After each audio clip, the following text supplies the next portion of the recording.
Hello everybody, hi. I want to share something to do today with you that I learned in Holland from Barry and Franz Elsen, who was also a terrific musician, a fantastic musician and a beautiful thinker and a educator and a great pianist. We know about a chromatic scale, but what they did, they put an extra note in between the E and the F, because on the piano, in between the E and the F, I don't have a black E. And I don't have it also in between the B and the C. So, they use G. There could be any other note. I leave it to you to experiment that. I do it with G because it sounds good and I do it with G, but keep in mind that, bear in mind that could be other notes. Now, the scale in question is this.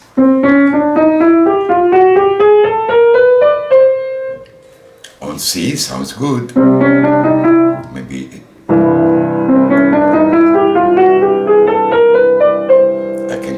I can descend.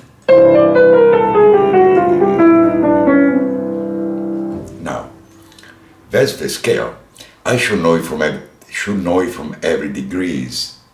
What I did, I break it down in thirds.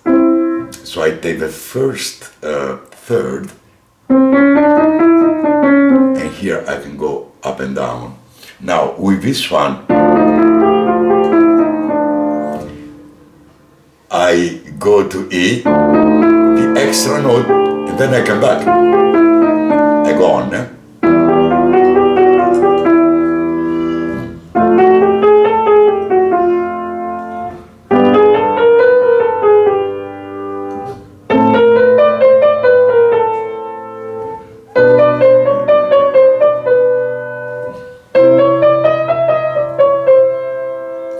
That's really useful. As I was saying earlier on, the most important thing when we try to improvise is to know the melody really well, to start with the variation of a melody. Then we can add those things, but the melody is our guide. You know, when we know that really well, we know how to vary that, we know how to transpose that, and then of course it's chord substitution and all the rest, and these kind of ideas. Now, if I use the fifth, for instance, I can say, and if I come back from the fifth, if I go up and down, look, if you play this phrase over the blues.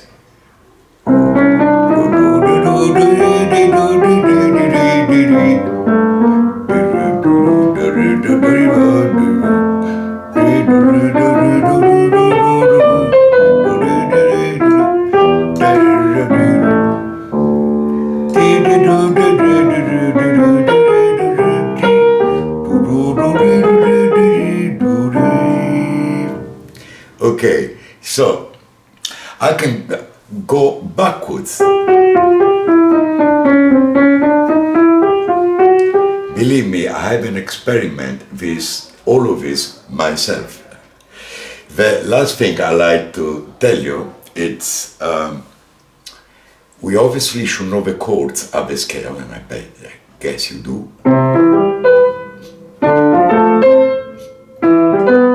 Every idea, one goes up, one goes down. Mind you, I was reading a little piece of Bach from the two voice invention. It was he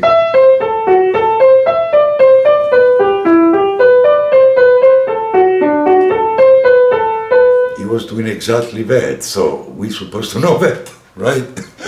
He was just simply play the chords of the scale. But anyway,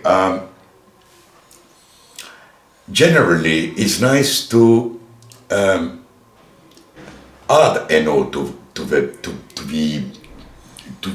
chord. You know, I start from C, or from D sharp, from C sharp, pardon. Now D sharp. I can start off a beat.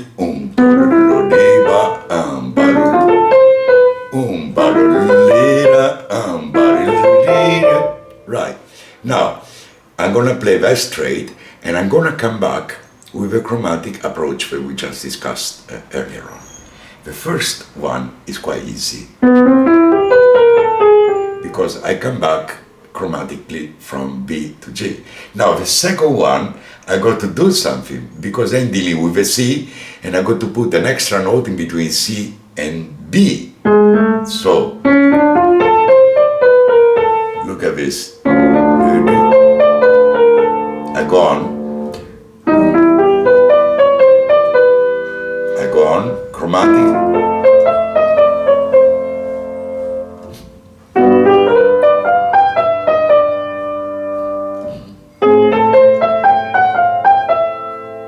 And the last one.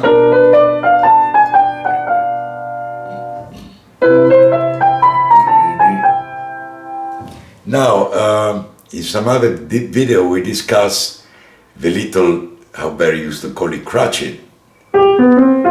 Yeah?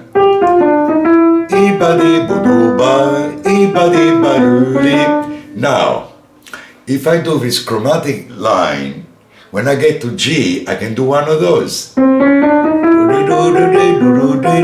That will help me to develop phrases.